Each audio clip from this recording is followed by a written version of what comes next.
Hey guys, Smokey here with the first review of 2025, which is Transformers 1. I was kind of excited for this movie. I remember doing trailer reactions. I think they did okay. I could be wrong. Um, I did not know what to expect going into this movie because this movie is, you know, different. It kind of reminds me a little bit of the 80s Transformers movie mixed with, like, just given more of an origin story. Like, and that, I don't know how many of you have actually seen the 80s Transformer movie.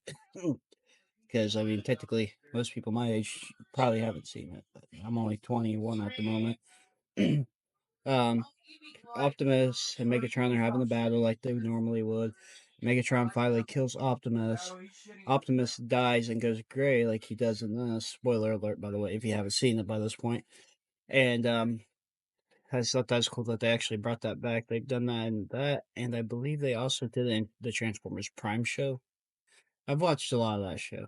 And I watched a lot of Transformers anime when I was growing up. And the Transformers Energon and Transformers Armageddon, I think is the other one. But they Optimus dies, and I believe it's Ironhide. Or no, Hot Rod. Hot Rod is the one that gets the Matrix of Leadership next and becomes uh, Rodimus Prime or something like that. I can't remember if the movie's. It's been so long since I've watched that original movie. I think it's on Tubi, or at least it was. So I might watch that for a review at some point. Um, and that movie has the best song in it. I wish they would have like redone that song for this movie, but that's besides the point. And Megatron becomes Galvatron, and in this movie, it's kind of similar to that. With Megatron going from D23 or I think is what it was. It could be confusing with Disney's D event, but D to Megatron and Optimus going from Orion Prax to Optimus. And I never really thought about why his name was Optimus, but it's because he's so optimistic. And it's kind of funny seeing him be, not so serious. I mean, in the animated series, he was a little not serious, and the same with Prime. And yeah, I know I keep comparing it to those two shows, but that's really all I can remember of Transformers. I don't remember them ever really showing him not being optimistic, or not optimistic, but like how Prime is in the original show from what clips I've seen of it. I thought, and also I do want to talk about the acting when we get done talking about the movie, but the plot's not bad. I like it. It's very generic, but works for this movie. I can't wait to see how they do a Transformers sequel to this. Hopefully the CGI looks better.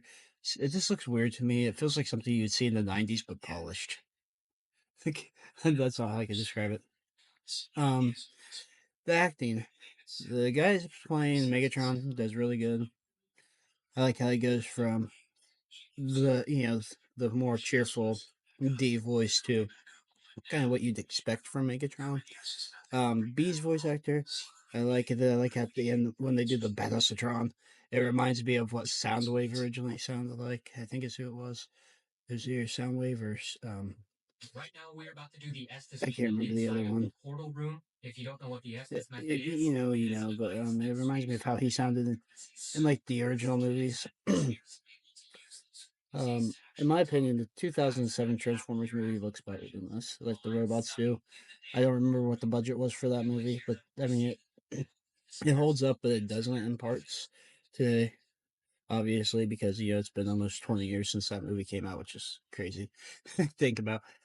But this really is not a bad movie. I think I shitted on the trailer a lot. I know probably shouldn't be cussing because YouTube will probably flip out if they change their rules on stuff. But yeah, I think I really said I didn't know if I was going to enjoy this movie or not, and I did. Um, Chris Hemsworth, he's like the only main actor I really have a problem with. It's like at some points he's trying to imitate Peter Collins' Optimus voice, and then he doesn't. But then he does. It's weird. It's like he goes from his voice to trying to do that, and then sometimes he sounds like what he does when he's doing Thor. It's just I know he's Australian, so he's always gonna have the accent in there. It's weird. Um, Sentinel, I didn't like as a villain.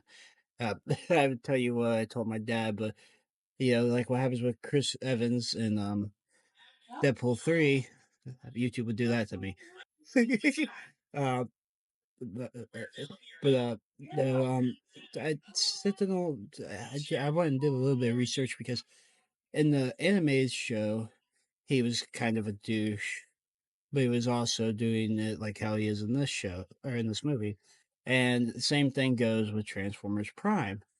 Like he's corrupt, but they not corrupt to the point he is in this movie. From what I remember, he's just kind of doing whatever he can to try to keep Cybertron better and being mean to Prime because he considers Prime low class because he was a minor and then he gets Matrix and all that stuff. And yeah, I didn't know if they'd actually kill him or not. I'm sure he'll end up maybe coming back down the road, but I can see them doing that. So yeah, that's pretty much it for this one. I know this one's actually kind of long, but I'm gonna try to keep doing reviews this month. Also, once a week I'm gonna be doing an anime review for a show because I want to kind of focus on anime this year. But if there's movies I watch, I will definitely be doing movies. So yeah, that's it. Like, comment, subscribe, turn on notifications. Hope you guys have a good new year. Peace.